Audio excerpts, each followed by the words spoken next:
Hello साथियों, स्वागत है आप सबको आपका अपना यूट्यूब चैनल एमके मैथ्स पे। तो बहुत दिनों के बाद हम आपसे रूबरू हो रहे हैं और क्लास लेकर के आए हैं हम लोग प्रश्नावली 1.1 का, जो क्लास 8 बिहार बोर्ड जिसमें नई सिलेबस को जो है नई पैटर्न पर लागू किया गया है।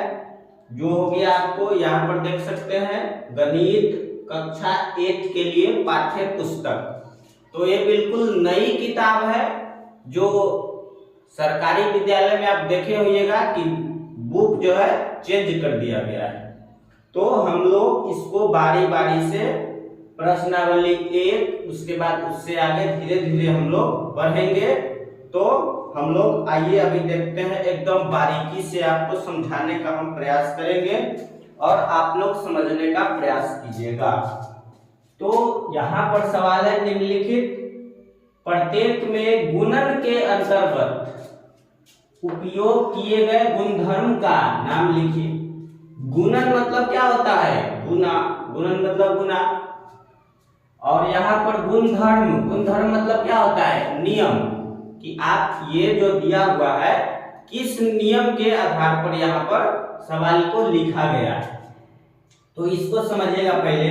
4/5 गुने 1 बराबर 1 गुने -4/5।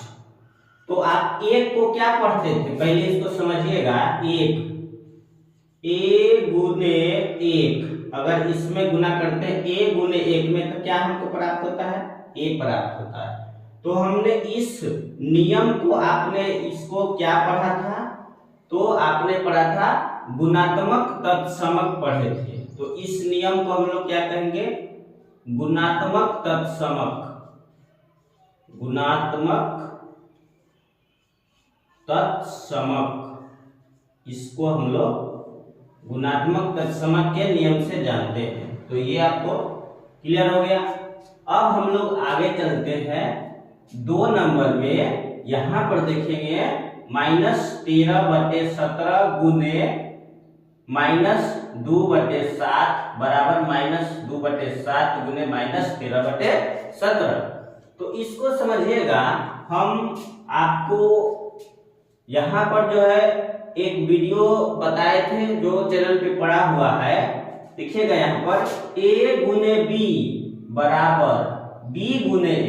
तो ये क्या क्या हो गया था? क्रम विनिमय नियम के अंतर्गत हमको आता है, यानी कि गुणन क्रम विनिमय के नियम के अंतर्गत आता है। तो गुणन तो यहाँ पर दिया हुआ है, तो हमको सिर्फ क्या लिख देना है? क्रम विनिमय।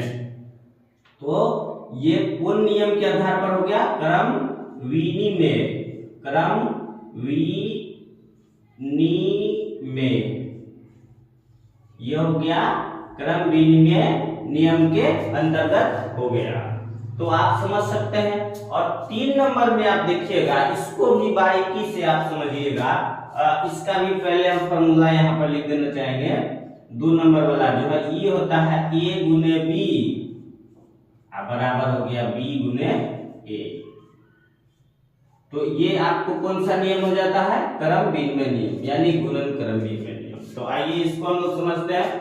3 नंबर में ये देखिए, ये जो होता है a/b गुने b/a हो जाता है।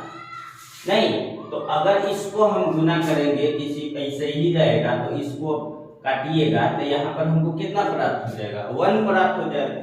यानी कि आप यह जो है आपको यहाँ पर जो है आपको है कि नहीं, गुणात्मक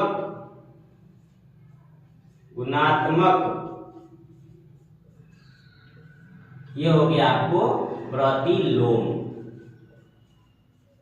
गुणात्मक क्या हो गया? प्रतिलोम हम लोग इसको कहते हैं, गुणात्मक प्रतिलोम। और आगे हम लोग अब समझेंगे ये 2 नंबर सवाल को।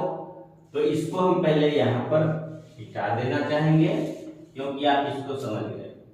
तो अब इसको समझिएगा। यहाँ पर 1/3 गुने 6 गुने 4/3, ये कोष्ट में दिया हुआ है को, फिर कोष्ट यहाँ पर दिया है 1/3 गुने 6, कोष्ट बंद किया, गुने 4/3 के रूप में। मतलब इसको हम किस नियम के रूप में अभिकलित करते हैं?